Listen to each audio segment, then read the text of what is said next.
Well, here we are, the Tornado's back, all polished and detailed, with the emblem sitting beautifully and correctly. It's actually a NOS piece I found from GM Parts.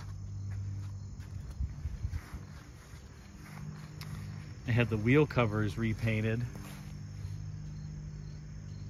So the Oldsmobile Rocket is red again and the black is vibrant. They were also polished. This car has the original optional polished wheels.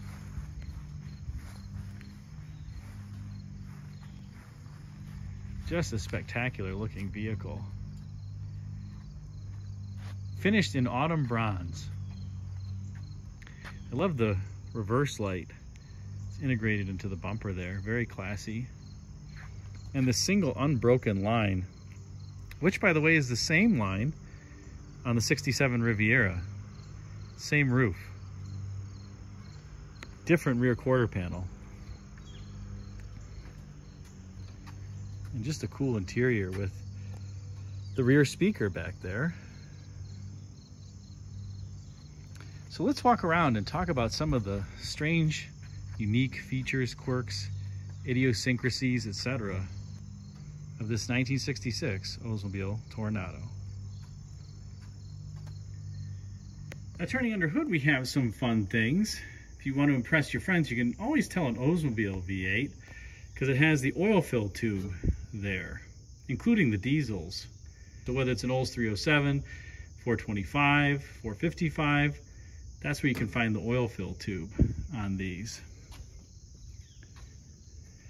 For the transmission, there's a couple interesting things. This is effectively a turbohydromatic 400 transmission that you can see the torque converter mates up to the engine. But then, after the torque converter, there's a Morse high-vo chain that runs inside here that's about 1.5 inches thick that drives the remainder of the transmission pointing forward in the car into a final drive that I will show you in a minute. And there's the half shaft right there that goes out to the driver's side front wheel. So this is a longitudinally mounted. In other words, the engine is mounted this way as opposed to transverse mounting on a lot of cars today. Front wheel drive, engine and transmission setup. Other piece of trivia for you, this is the kickdown switch as well as the switch for the switch pitch converter.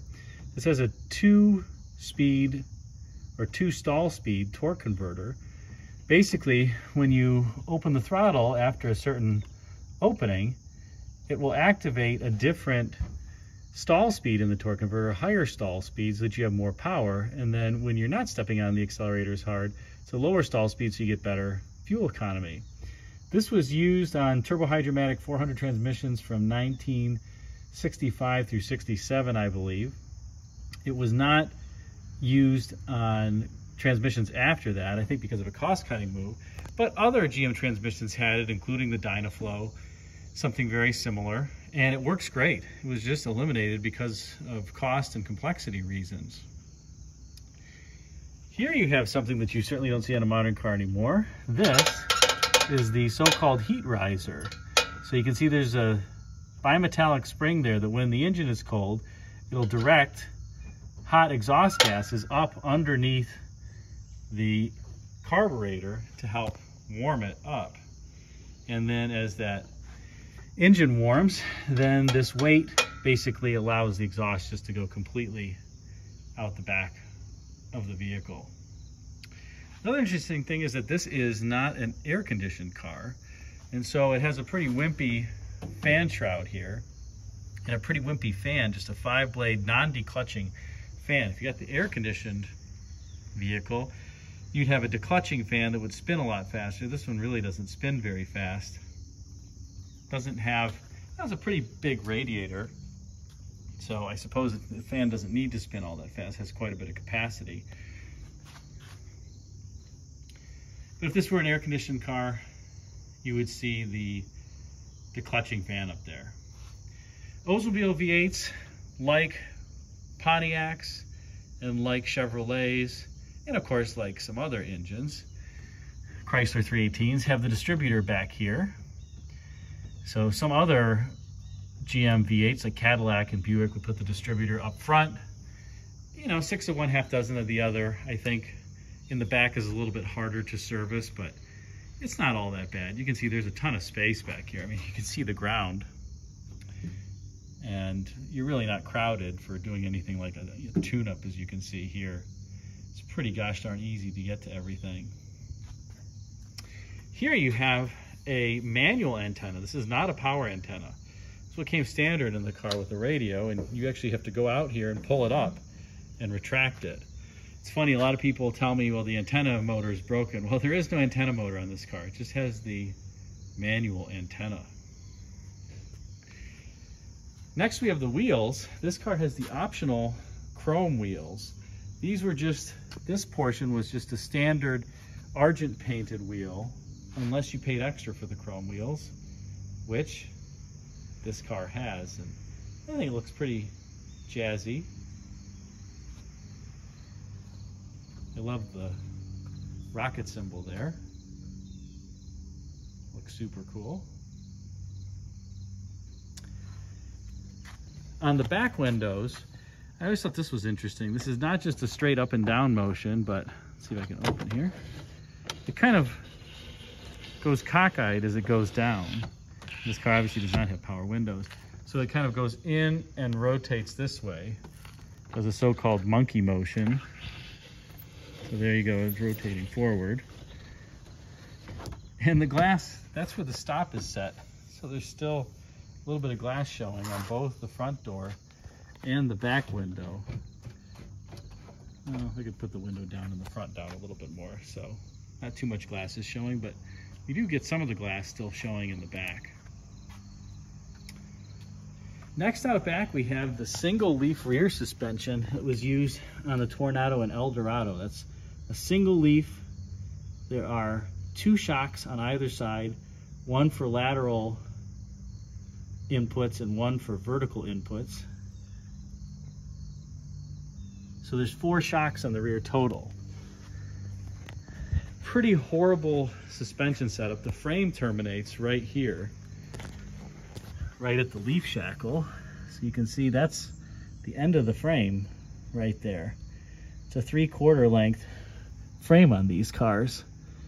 And after that, it's nothing. And I think that endows the Eldorado and the Toronado with a rather unfortunate ride compared to the Riviera, which was a full X frame underneath and 4 coils. Notice also what's in the garage here, the 67 Eldorado. Interesting fact, the Toronado and Eldorado, as I was mentioning, was the same platform. They have the same windshield, A-pillars. They don't have the same roof or the sheet metal. I believe the front glass is also the same, and the inner sheet metal there. So, despite the fact that this car looks nothing like this car, they share quite a few common components. Not the drivetrain, though, which was, this engine was unique to Oldsmobile, the 425, although they did share the turbohydromatic 425 transmission. Here on these non-AC cars, you can also see all the vacuum diaphragms for opening the various dampers. They're more exposed here. A little bit harder to see that on the on the AC cars.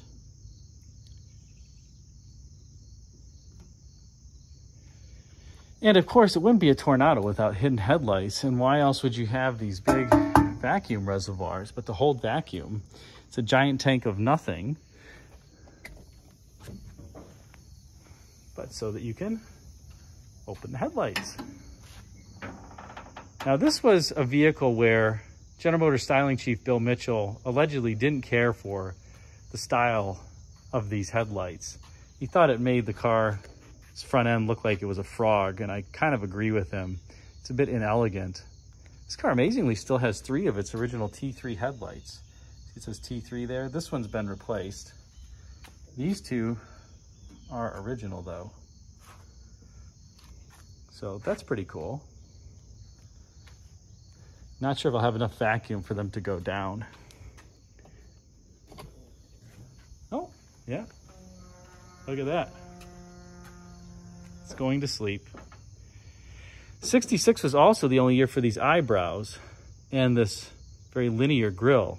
67, they go to an egg crate grille and eliminate those eyebrows. I love the 66 front end. I think it's the best of all. When I got this car, you'll remember that this Oldsmobile logo was inverted. Sometimes people, I've seen so many of these cars when they've had some paint work done, as this one has on the front end, the painter puts the rocket facing downward, which is just absolutely wrong. That is the correct direction for the rocket. Another interesting fact was that the styling of this vehicle was inspired a bit by the front wheel drive Cords, including the wheel design and the front end. And I'll put a picture of one of those Cords here and you'll see what I mean, that there are some similarities, although this is a very modern shape overall. In fact, this is the vehicle that's credited with these huge wheel arches, being the first vehicle. And it has this beautiful body side that's one piece from the roof all the way down, except for the feature that goes over the wheels. Other thing I love about this car is whereas most vehicles taper at the rear and come inward, this one actually flares outboard, and it's a great look. You also have GM's flow-through ventilation system.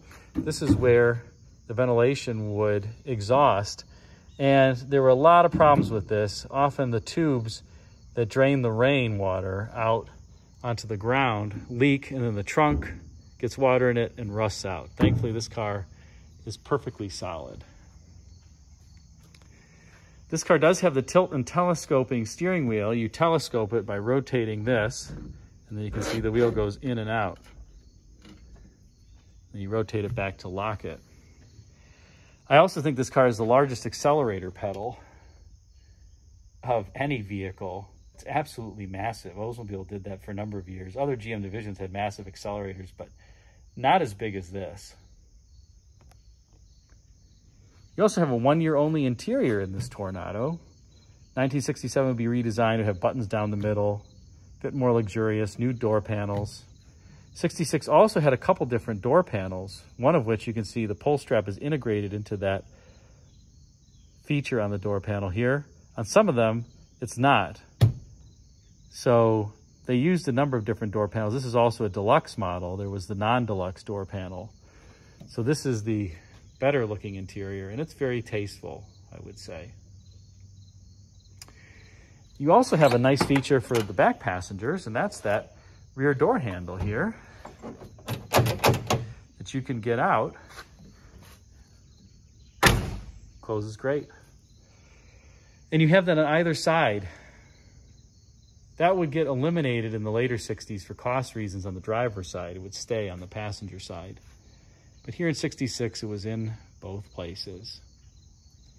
You also have a rare car here in that this car is a non-AC car, but still has the AC vents, or the upper vents, which were standard, and you can turn the ventilation on and then turn the fan on, and you get air up at the top. That was pretty rare. Often you just got air from the kick wells here. And this one, you do get the fresh air that comes in through there, but you also can use the fan to push air out of those upper outlets.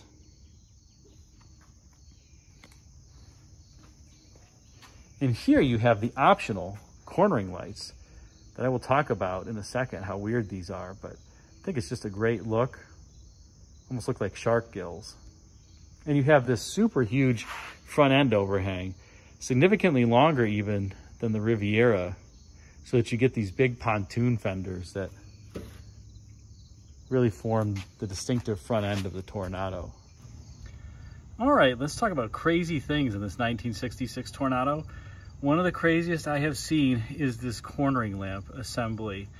I have to replace the bulb, and I'll show you what's crazy about this. There's a number of things. By the way, this was an optional feature for 1966. So let's take this off and see what's behind it. Well, and here you have it, a half a light bulb, and the other is, a portion of it's in the socket there. What in the world's going on here? And let's tip that light bulb out. This is actually two pieces. This is an inset in here that comes out. Well, I'm not going to force it, but trust me, this is two pieces. This is not a single piece, because I did it on the other side. There it goes. There. See how that's separating here? Well, it must have been a late redesign on this, because I can't think of any other reason why they would make that two separate pieces. Probably because you could see the bulb, since this is just purely transparent, and thought it didn't look good, and they put this diffuser on the back. A rather strange design. But the other strange piece of this, you're going to say, well, what is so strange about this? You just have 4 screws, you take it off, then you take the light off here.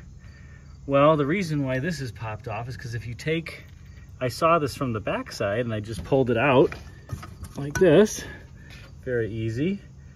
And I thought, that's how you change the bulb very easily. I'll just pull it out. Well, I pulled it out, and if you do that, well, you can pull this piece out, it actually breaks the bulb off, because the bulb is too big to fit through the hole, and then it drops inside the cornering light. Oh boy, unbelievable. So, put a new bulb in, put everything back together, but I thought you'd enjoy that interesting piece of General Motors engineering from 1966 there. Now moving underneath the car, you see some things that are unique to the Toronado and the Eldorado that would come out in 1967. The first is this final drive. Here's the setup. This car is front wheel drive, and you can see there's the half shaft that comes off that final drive. There's the other one. So it's almost like a front differential here up front. A very robust system was used on the GMC motorhomes in the 1970s, pretty much unaltered. This turbohydromatic 400 transmission that was split after the torque converter had a chain driving the transmission into this final drive here. You can also see the front suspension is torsion bars. That's that big long bar there that goes halfway back the car. So when the control arm moves, it twists the torsion bar, and that's what provides the resistance. There's no spring in the middle there, as you can see, because the half shaft is taking up that space.